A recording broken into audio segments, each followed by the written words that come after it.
This video is sponsored by Squarespace, the best way to make an amazing website. We've had the 2020 16-inch MacBook Pro in the office for just over a week now, and even though there's only one single change, at least on the surface, I did find something else that I'll mention in a bit. I have to say that I am so impressed that I am considering selling my $15,000 Mac Pro and just using this MacBook Pro with the new 5600M graphics card. I know some of you need great performance, but at the same time, you would like to have the portability and you want to know how much performance are you really losing if you go with the MacBook Pro, and that's exactly what we're going to talk about today.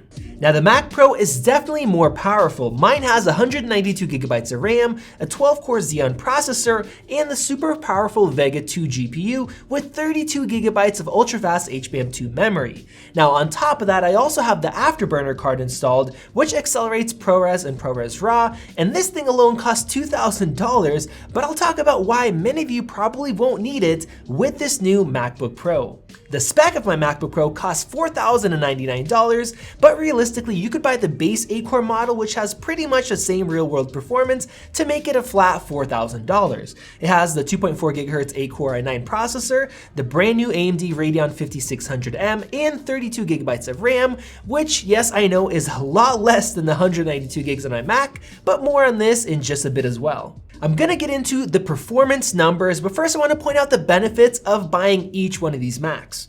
I also point out that this premium Max Tech hoodie is super soft, it's stylish, and you can check out yourself and support the channel at the same time using the merch shelf down below. Now with the new MacBook Pro, you can get work done anywhere, and unlike most Windows laptops, you don't have to be plugged in since the performance is exactly the same when you're unplugged. Adding on to this, you can now get a fairly inexpensive battery pack that will power your MacBook Pro through USB Type-C and even charge it up while you're on the go doing serious work and at least double your battery life, which is awesome. Now the Mac Pro on the other hand is a different beast completely. You definitely don't get the same bang for the buck. The base model is so slow for the money that this MacBook Pro that costs $2,000 less is actually faster in every single way. In order to get more value, you have to spend more, but it's a commercial-grade computer that gives you top-notch reliability for computational tasks and performance, at least on the high end, that you simply can't get in any other Mac. Along with that, everything from the RAM to graphics and storage and even the processor is upgradable. So we actually saved about $2,000 by upgrading the RAM ourselves instead of buying it. And that's just the 192 gigabytes instead of the maximum 1.5 terabytes. Now specs do matter, but they don't tell the whole story. What really matters is real world performance. And I've been using this Mac Pro as my main rig for over 6 months now. So I have some real world observations and comparisons that I have to get out there. Before we get into that performance, I want to give a shout out to our sponsor, Squarespace.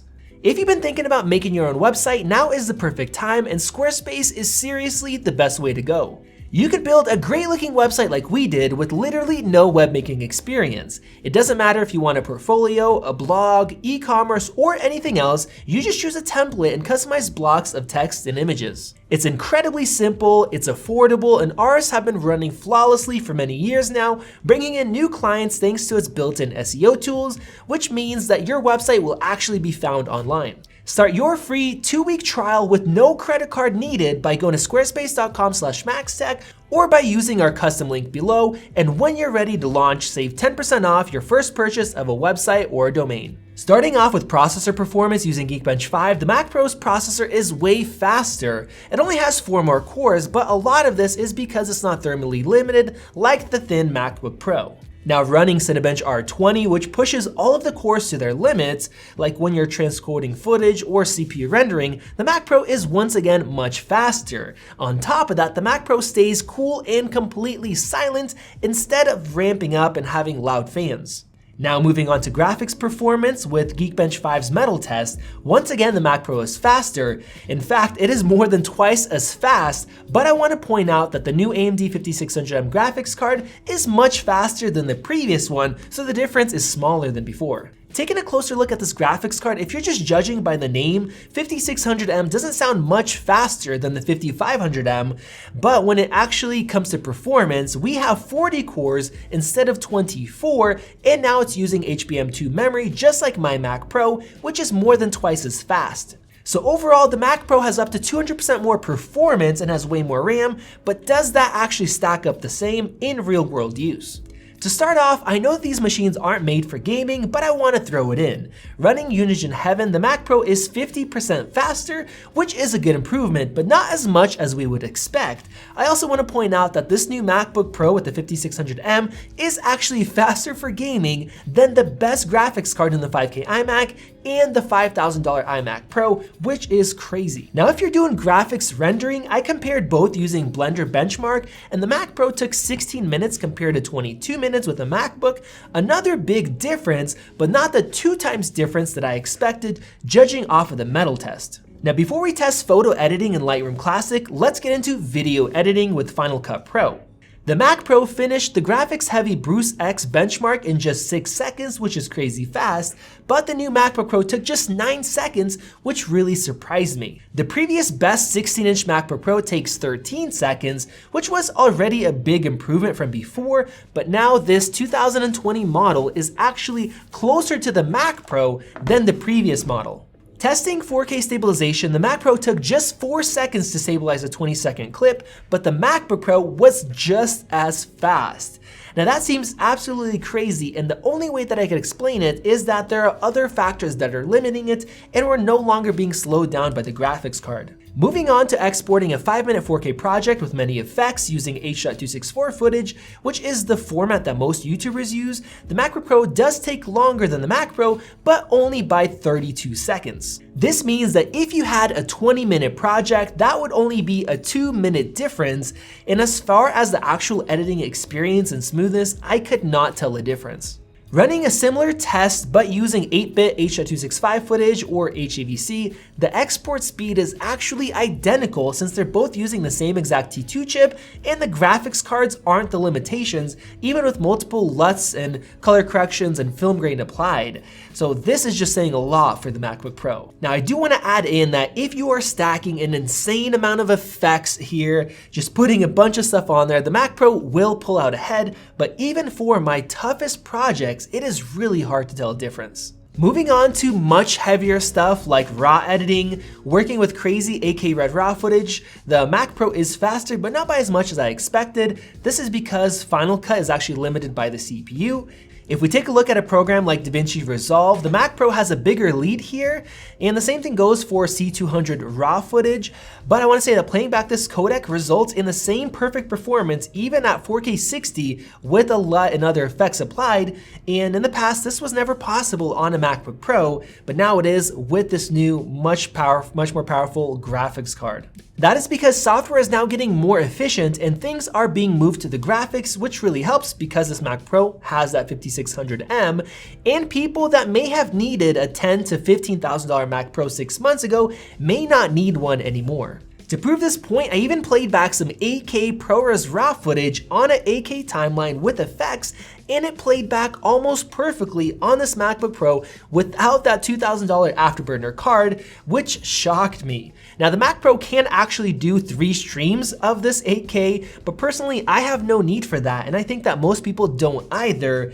And seeing how you can play back 8K ProRes RAW, which is about 40% harder than ProRes, that just really says a lot. Now onto photo editing, I literally could not tell a difference when actually editing. The MacBook Pro is as smooth as butter, just like the Mac Pro, and even though on paper you would think that there would be a big difference, there really isn't, and this is using 42 megapixel raw images, where most people edit 24 megapixel or lower.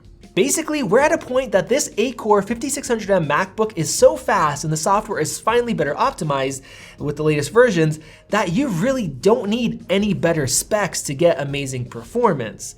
Now, when we exported 500 raw 42 megapixel edited images, we did see a difference in performance. The Mac Pro was about twice as fast. If you don't care about that speed, the performance of editing is basically the same. I said that I would talk about the huge difference in RAM, so here it is.